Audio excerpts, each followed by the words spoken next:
everyone. Okay, so may as well just jump into the big reveal of the chapter, which is that the Edens One was the real enemy all along controlling Ziggy. And not gonna lie, numerous questions aside about how this thing gains sentience, this reveal is... I kind of like how this reveal is on some serious HAL 9000 shit, and again, I just kind of love it for that. Like, it's just the idea that Ziggy's own creation is what turned him into the villain he became.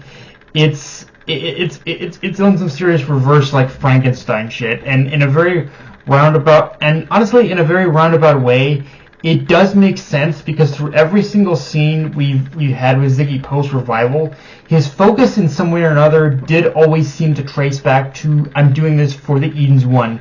I need to make the Edens, I need to enhance the Edens One power, the Edens One's power, to the point where, again, he even became obsessed with making it stronger by pretty much taking the Edens, by trying to take the Eden Zero's Etherion core, aka Future Rebecca.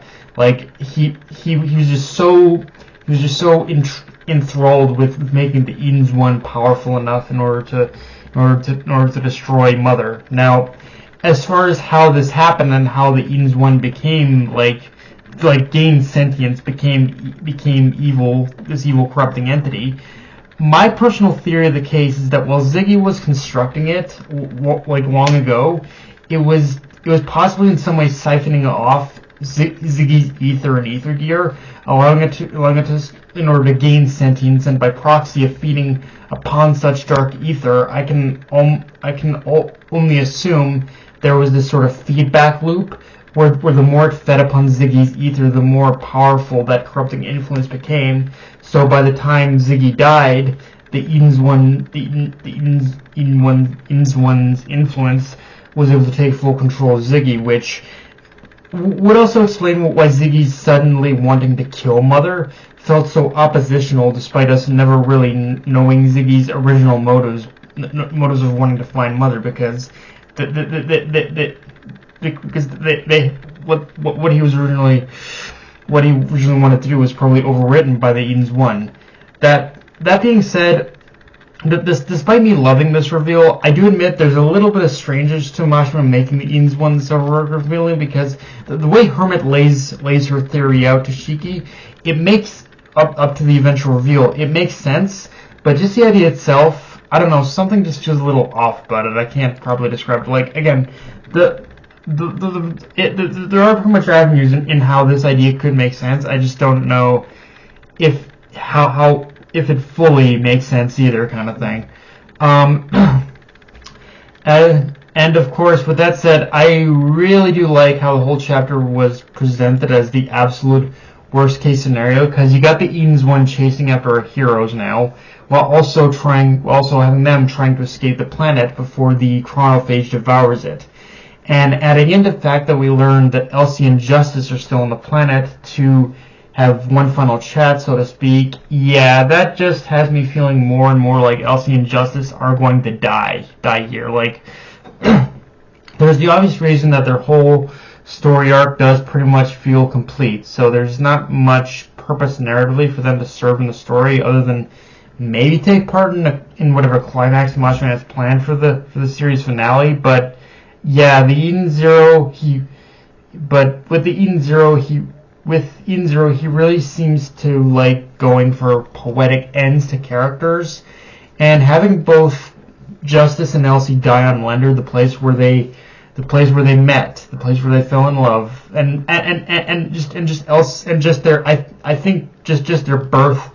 their birthplace in general. It would definitely be the most fitting end for them, and the whole, and especially with how their relationship has been portrayed as this whole kind of twisted take on Romeo and Juliet, like, with that effectively being their love story, this does feel like the most appropriate way in order to end both their stories. Which, also gotta say, if Mashima does kill Elsie, that is definitely an interesting inverse to how he treated Urza. I'm not trying to make any comparisons here. I'm just saying. I also really like the little conversation between Eraser and Shiki, because it's a great character moment, showing that despite everything that's happened, everything Shiki has endured. His goal still to this day remains the same after all this time. Even if he's considered a criminal, he only ever sees himself as an explorer on an adventure to find Mother and learn the truth about her, just as Ziggy once tried to do. But now that his and Ziggy's powers have become one, including obtaining Nero's warping abilities, it should be interesting to see where Mashima takes that angle. Although I don't know how much more Mashima's even going to have with the story itself. But I also one thing I also really like though is the conversation between Shiki has with Pino in this chapter, because it shows that he's still kind of adjusting and taking in all that he learned and all that he experienced from pretty much having to face Ziggy, but and how for him, even after everything, none of it feels real. Like it's definitely a sign that after everything he has experienced in this arc and just everything that had to do with Ziggy being revived, this is definitely going to be one of those experiences that sticks with him the most. Of everything that he's experienced in this journey, like his whole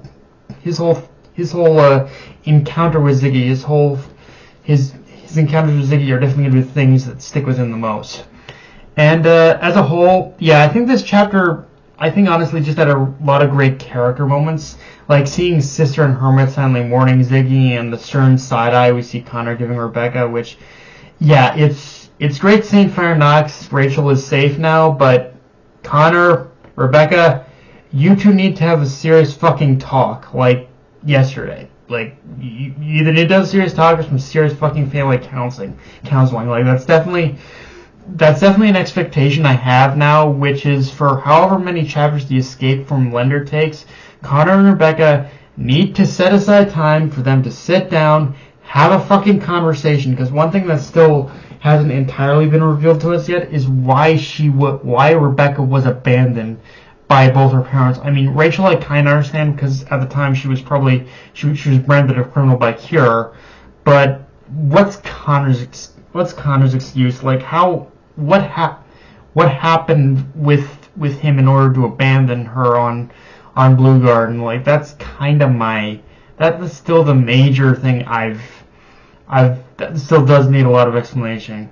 Also, if at any point Rachel wakes up, she's also got some explaining to do about what the whole religion she started was about, because just on a pure narrative level, there was a reason Mashima chose this specific time and this specific arc to introduce Rachel as Saint Fire Nox. Like, she definitely, to me, Rachel definitely holds the key to finding Mother, which also begs the question of how much longer do we have, because honestly from here, it just feels like it feels like the only narrative route we can go is a straight shot to find Mother now. Like, I don't know what else Mashima can explore beyond this point, aside from maybe the fusion of power between Shiki and Ziggy, but again, that in itself, at this point, only has so many narrative leeway, and it kind of feels like it's kind of gotten resolved already.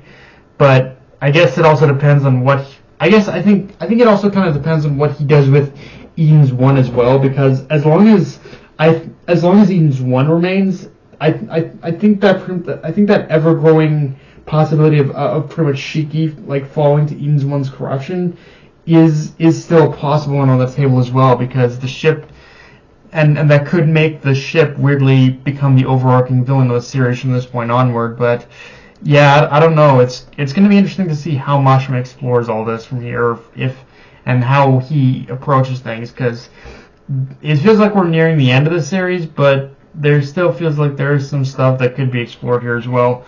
But, yeah, guys, that's pretty much all I got for this review. If you enjoyed the video, like, comment, subscribe, follow me on Twitter, Analyst Crunchyroll, be sure to hit the notification bell, hit the subscribe button, and just share the video around, guys. Dark Knight over me, signing off. Later, everyone.